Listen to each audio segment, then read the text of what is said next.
Welcome to DJNTV and Tuesday Night with Ben Stowe. Now introducing the one and only Ben Stowe. Yeah, baby. Yeah. We're just about to Christmas.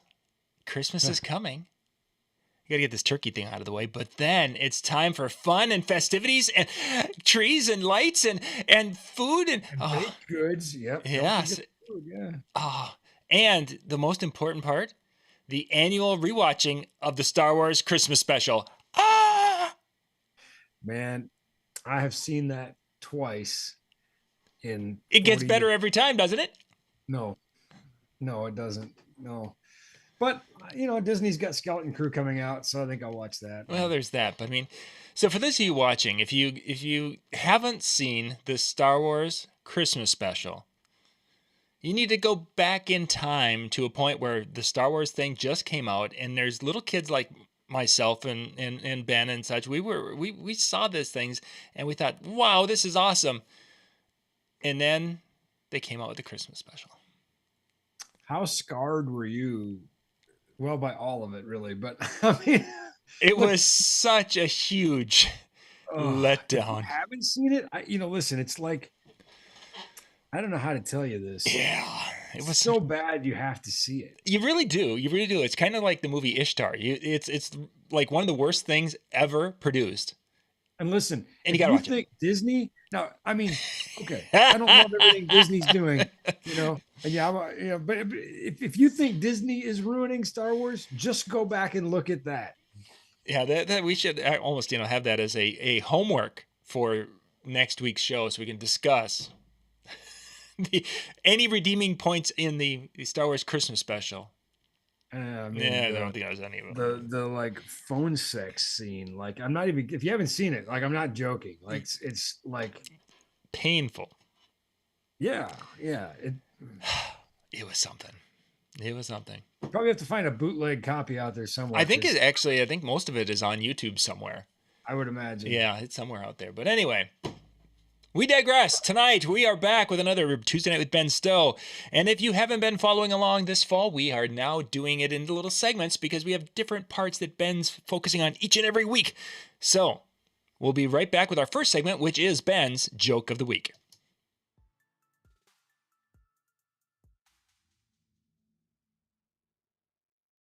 We are back. Okay, Ben, what is this week's joke? Why did the DJ go to Costco? I don't know. Why did the DJ go to Costco? For the samples. I get that because, they're hungry and they're poor.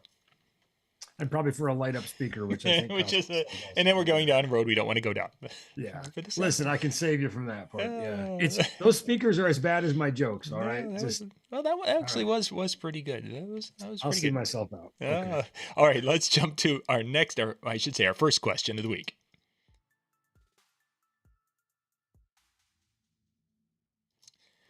So, Ben, somebody was asking online a little bit about low-lying fog. They wanted to add that as one of the options for their 2025 events, and they're wondering what is the best way to achieve that look.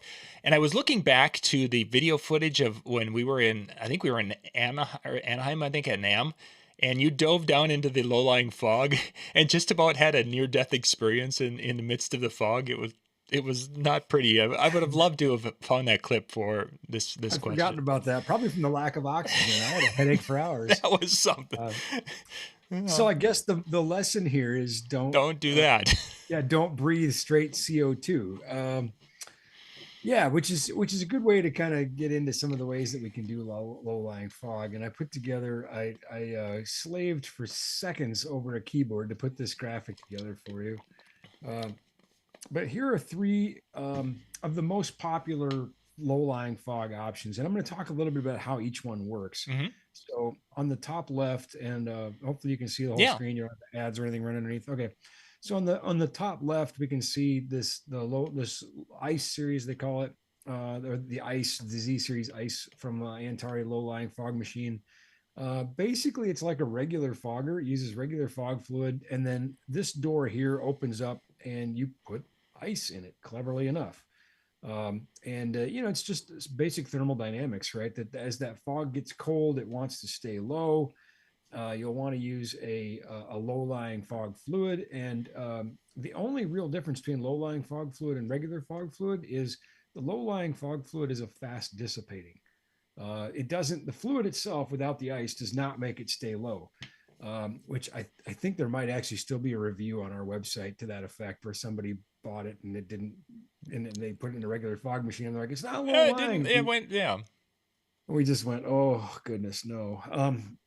That's not how it works. So this fast dissipating fluid, basically as it warms, it will begin to rise, and by then you want the fluid to disappear, so it creates the illusion of staying low. Mm-hmm. Anyway, another way you can do this, by the way, if you just feel like giving something a try, is you can take a cooler, and I've seen this done with styrofoam coolers or whatever, and cut a hole in the side, stick a fog machine in one end, fill the cooler full of ice, put a hole in the other end, the fog will come out, and it will do sort of the same thing. Now, of course, that's kind of a one-time use.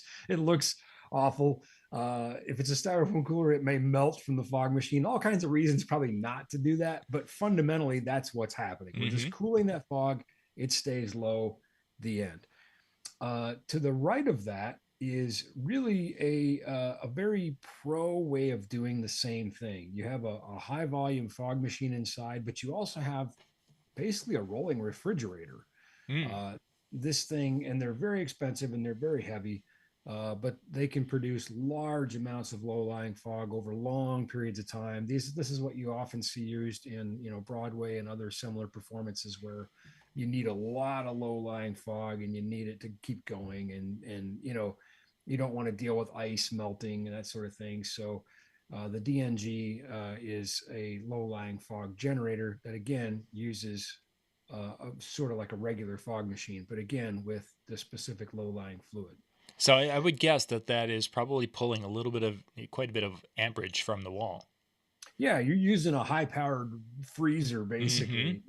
I mean, your fog machine is heating the fog to make the fluid into fog, and then this is trying to just cool it right back down. So you have two sort of opposing forces at work here. And then the one on the bottom is, and I don't remember if it was this booth or if it was Chevet with their, Nimbus or whatever. I don't remember what booth it was because again, I It was a basically while like, ago. I mean, yeah, it was a while ago. Well, plus I nearly died. Yeah. Uh, so this is where we would take, like dry ice, and it goes in this hopper here, and then inside there's hot water, and of course hot water and dry ice has a violent reaction. That dry ice becomes gaseous, and it's billows out in clouds of vapor, that's chilled from the dry ice, and we're literally making a cloud basically. But Mm-hmm. that dry ice is also solidified CO2. So I was basically laying in a pool of CO2, and that's not a great idea. Yeah. Uh, Now, not to scare anybody, because if you do this on a dance floor and it's got time to dissipate, it's not the amount of CO2 is likely not harmful to anybody. Just I don't recommend sticking your head in it like I did. So. Probably not such a good idea. But those are the three basic ways, and again, we've got lots and lots of options from lots of manufacturers. Just drop us a line, and happy to help. So Nice. Excellent. Let's jump to our next little spot, which would be the photo of the week. And it's getting... And we are... Okay, Ben, what do you have for this week's picture? Seems like more and more people are and by people I mean specifically DJs. More and more DJs are reaching out to us right now, and it's kind of one of those things that I thought, maybe we should let people know who we are, right? So I think everybody knows NLFX, great company, been around 30 years supplying equipment for DJs and other performance professionals. But did you know that actually bigger than our retail sales and our DJ sales is our systems integration, which is a fancy way of saying install. So here is my picture of a week. This is down by you, John. This is a new construction church that we just did. And it's a really nice, great sounding, small, simple system. Certainly we do, much larger projects and we do smaller projects.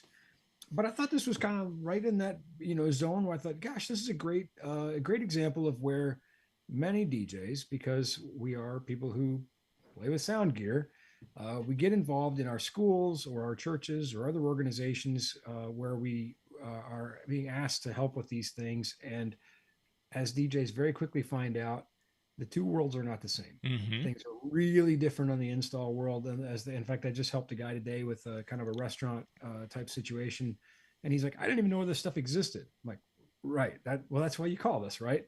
That there's a whole different world, both in terms of codes and requirements, and ironically, a lot of the things that DJs would say, "Oh, I don't want to do that. I want to do what I know."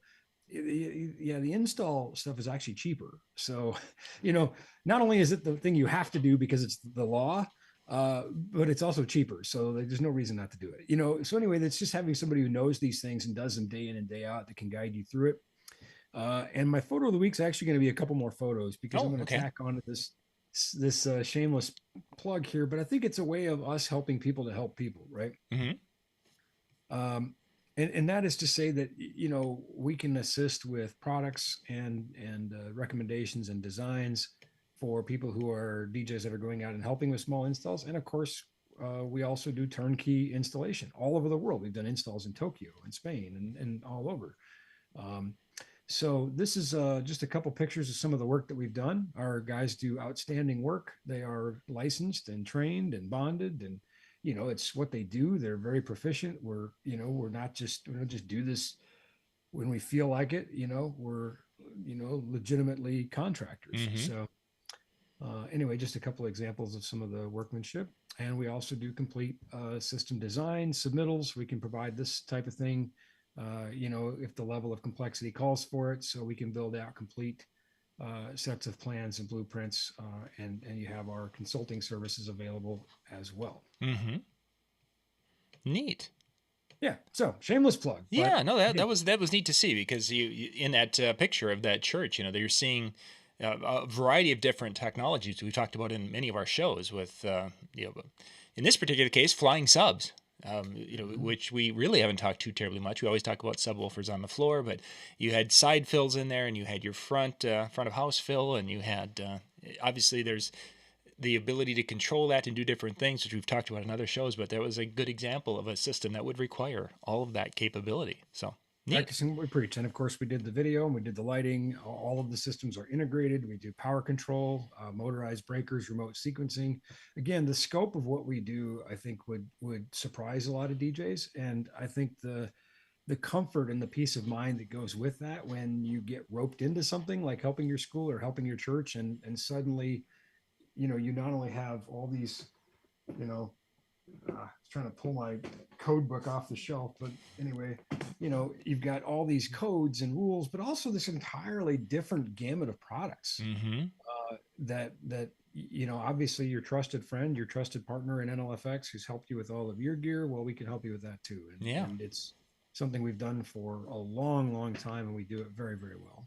Excellent. Good stuff, Ben. Good stuff. Thanks for sharing. We're going to our next segment, which is Ben's Weekly Talk.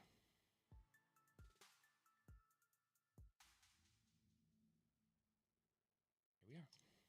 All right, Ben, what do you have for us this week? Well, I think there's been a kind of a recurring theme over the past couple of weeks of, do good, be nice, whatever, that sort of thing. But I don't think you can ever say that too much. And this week in particular, I think I don't really have anything formally prepared. So this is just going to kind of come off the top of my mind and out of my heart, but it's Thanksgiving week, 2 days Thanksgiving. And I think that we all have a lot to be thankful for. Everybody's got their own situation or circumstance, and there's probably something we could probably find. I mean, I know I could find all kinds of things to complain about, but the reality is we all have a lot to be thankful for. So I think, just first and foremost, let's remind ourselves it's not just a day of filling ourselves with all the food we can eat, and then more. I mean, I'm certainly going to do that, but really a day to just reflect on those blessings, and I think the real benefits of the quality of life that we have here. And today I happened to go visit one of my former DJ coworkers, colleague, a guy that I quite literally kind of started out with. He's in the ICU. He's awaiting a liver transplant. Is not really a strong candidate for one. Um, and I think there's, a lot of hope, but I think everybody really has a pretty realistic outlook for where this road is likely headed. Um, and yet, in spite of being in crippling pain and all those things, he was smiling and grateful and gracious, and I think that's just a good example, right? So I guess I want to thank him for that example. But anyway, it's kind of a rambling note to just say, one, if you've got your health good, be thankful for it. And if you don't, I mean, there's certainly, I think, things to still be thankful for. So, anyway, I don't know. Mm-hmm. And one Not of as the pointed as some of my other talks, I guess, yeah, but well, and I think one area that I think about when I think of Ben Stowe, and especially around this time of the year when we're getting into the holidays and things, is that knowing you and the importance of friends in your world. Family is huge in your world also. Don't get me wrong here. But I think sometimes people don't grasp the level of how many people within our industry have become close personal friends of yours, and that those relationships that you've been able to build via conferences or via speaking, whatever it is, but you've been able to build so many incredible relationship or friendships around the country and literally around the world. But I mean, specifically around the country, where you're able to go and see these people, and it's. I think that's part of what keeps you sane at times when you're out on the road. Really.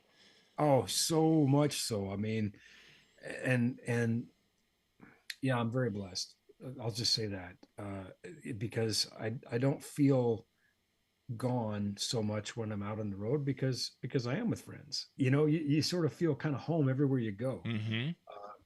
And of course, last weekend, just managed to see a couple friends in Cleveland. I didn't see a lot of other friends in Cleveland. I know. I'm sorry if you're watching. I only had a very short period of time, but yeah, I'm looking forward to Boston and seeing friends there. And like you, John, I mean, I'm a professional and I'm really proud of the work that we do. But that's what it is. It's work, and I'm not going to do it forever.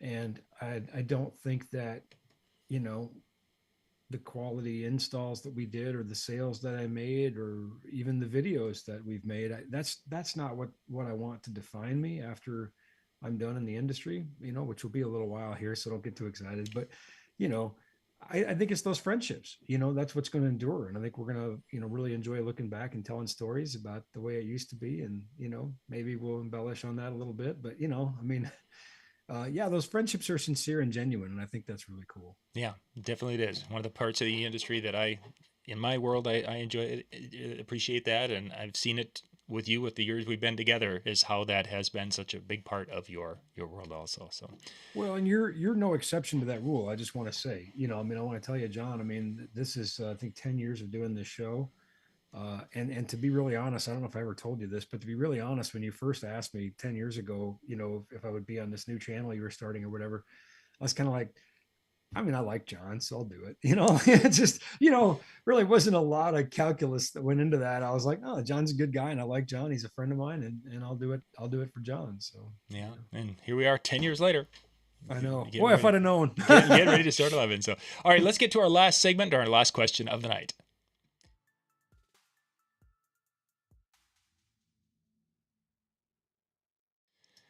All right, Ben, for the final question, I wanted to kind of dig into a lot of DJs out there are looking at like adding staff or doing things, and they want to make things easy when you have multiple people working for your company. And light shows become a real issue. How do you have something that DJs can go out there and make it plug and play or very simple that they can have success? It's no longer a stress point with the staff. It's no longer a stress point with me as the owner. And yet it can be something that's going to be received well by the guests when it comes to a light show. So we're looking for the perfect light show. And go. Well, I think perfect is that's a loaded word. Yeah. I think obviously light is interpretive. There's a lot of different ways we can do these kinds of things, but fortunately, there's something that comes to mind that I think allows us a lot of flexibility, but also tremendous ease and a lot of different form factors. Mm-hmm. So I've put something together, and let's just go to this. Um, and this is the ILS command. This is the ILS controller from Chauvet Lighting. And ILS, cleverly enough, stands for Instant Light Shows. Yeah. Well, there we go. That's what was it?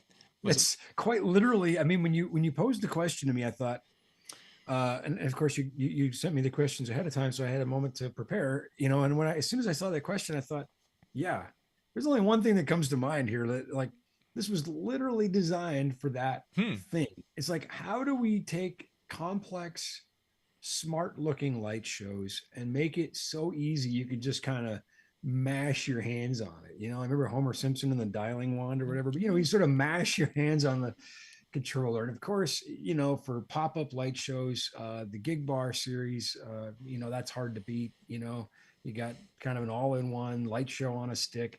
But hold on, if you're not into the Gig Bar, I got more for you. So we could take the Gig Bar out of the equation, because ILS now has basically permeated its way, by no accident. I mean, by very purposeful design. Chauvet has made this accessible in a large number of their products, including the new Codot, which has both DeFi and ILS on board.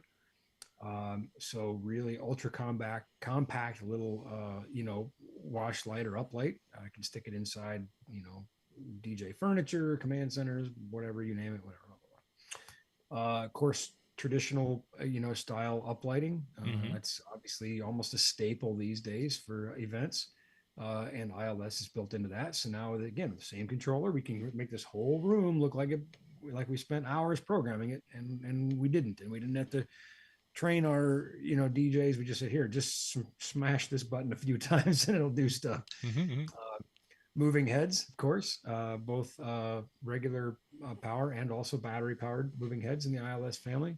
And then various effects. They've got all kinds of different effects. This, being like a 3-beam thing that goes up a wall, but otherwise you got like the Kentas and other things like that. So to me, this was the simplest and easiest way to accomplish that. The new instant light shows from Chauvet, the family is increasingly growing. And the great thing is that it's all designed to work together, and you just get this little command center, and you got all these instant light shows basically built in. And I think the other thing that's really cool about it, I've been down to the Chauvet headquarters many times. Spent some time down there meeting with their engineering a year ago, and they were sort of telling us some of their things on the roadmap. But more importantly, they were asking us what needs to be on the roadmap.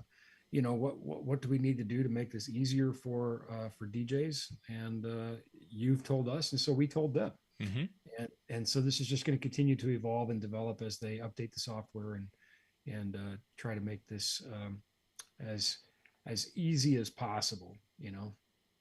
So just to get a few of the things out for those who've not really looked into the ILS stuff, if they have a non-ILS light, it does not function with that controller. Is that correct? Correct. So ILS has to work with that. If I have an ILS system and I don't have ILS, if I have just DMX control, that fixture will still work with my DMX, correct? Absolutely. Yeah, they're not trying to chase away their other regular customers that are using DMX, and again, their DeFi wireless protocol, even that little Codot, which is, I mean, about that big around, has both ILS and DeFi built in, which would give you the DMX with DeFi. Isn't that correct? Yeah. Yep. And So I think that gives you a couple of things, and I'm just sort of shooting from the hip on this, but you've got the simplicity of being able to send this out with anybody, saying, look, plug it in and smash these buttons, and things will happen. But you can use those same fixtures in a more complex environment if you're doing like some corporate AV or something where you just need a little bit more control, or you're building those into a larger function. You don't have to have 2 different sets of lights, which would really be kind of silly if you did. And believe me, I'd be the first guy down at Chauvet's headquarters to go, that's stupid. And I speak pretty candidly to the manufacturers, as you can probably imagine. Yeah, we got to see some of the ILS fixtures at the Lighting Symposium last year, and it was just the ability for them to combine all these lights and to be syncing colors and movements and action and timing is just incredible that, yeah, it's really simple. Plug them in and, then you're off you go pretty much. And that was so much better than some of the older ways of us trying to achieve that continuity across our light show. Well, make no mistake. I mean, it's a competitive advantage. Both for you as a consumer of the ILS product, but also for them as a manufacturer. They want you to use their lights. They want you to use their ecosystem. So it's in their best interest to make that the easiest option out there. Yeah. And if people have questions about ILS stuff, they can give you guys a call and you can kind of walk them through and what parts they need and what would work the best with it. Absolutely. Obviously Kat and Kyle were just out at the Wedding MBA. They spend a lot of time hands-on with these products, as does, many other members of the team. So, people like Kyle, who is an active working DJ, a solo op, outside of his role at NLFX, he's got that firsthand experience at saying, well, this is what I've done. This is what's worked for me, so. Mm-hmm. Yeah. Excellent. Yeah. Give Kyle a call. If you got to see any of the footage from Wedding MBA, Kyle was behind or in front of the camera. Yeah. We had a picture of him last week, didn't we? Yeah, we did. Turning into the Kyle show here. I think he's watching too. He's a pretty avid viewer. So yeah, we've gotten to see him, and I got to set up a time. He wants to have me come in there and answer all of the questions of all the things Ben Stowe says before the cameras roll on our Tuesday Night with Ben Stowe show. So yeah. I've got all those clips, and Kyle, I'll bring them when we have our. It'll be great. No. It'll be great. Those clips never go out of style. Never. So. We've got a couple more shows we're going to be doing up until Christmas because that's coming up here in just a few weeks and such. Don't remind me. Oh, time's going quick, and we got a lot of things we have to get done with getting ready for Santa. I'm literally not home until like the 18th after Saturday. Oh goodness, there's where I was headed to. Is like how many you're going to be on the road for a while here. So we'll work in getting our shows for you guys so you can catch us on Tuesday nights for the next few weeks then, and then we'll have our holiday break. Coming up next, the Tuesday Night Music Show, DJNTV.com/chill. You can pop out there and catch tonight's recording. The guys are in there. Brian and Jay and John and Eric and the crew will be in there and having a good time. And then, of course, we'll be back next week. If you want to find out more information about ILS or anything, the link in lfxpro.com is down in the description of this video. Click on that. You can go get phone numbers, or you can find contact information there and be able to reach out and ask your questions. So, Ben, ask Kyle for discounts. Yeah, of course. You always ask him for. I mean, you can always ask, and even if there aren't any discounts, you can always ask. And interest-free financing. Oh, that's right. Yeah, good thing. That way you can get it on this year's taxes. It's a good point. All right, gang. Yeah. Section 179. 179. You can write that sucker off at some level, depending on what you want to do for the year. So get your year-end deductions, and I don't know if the tariff thing is going to be real or not. But you know what? If you need to spend some money this year, it might be a win-win. You can get it at a lower price and get it written off. Who knows? We'll wait. We'll see. We'll see what happens. So, everyone, you have a great night and head out again. DJNTV.com/chill, and we'll catch you next week. Good night, everybody.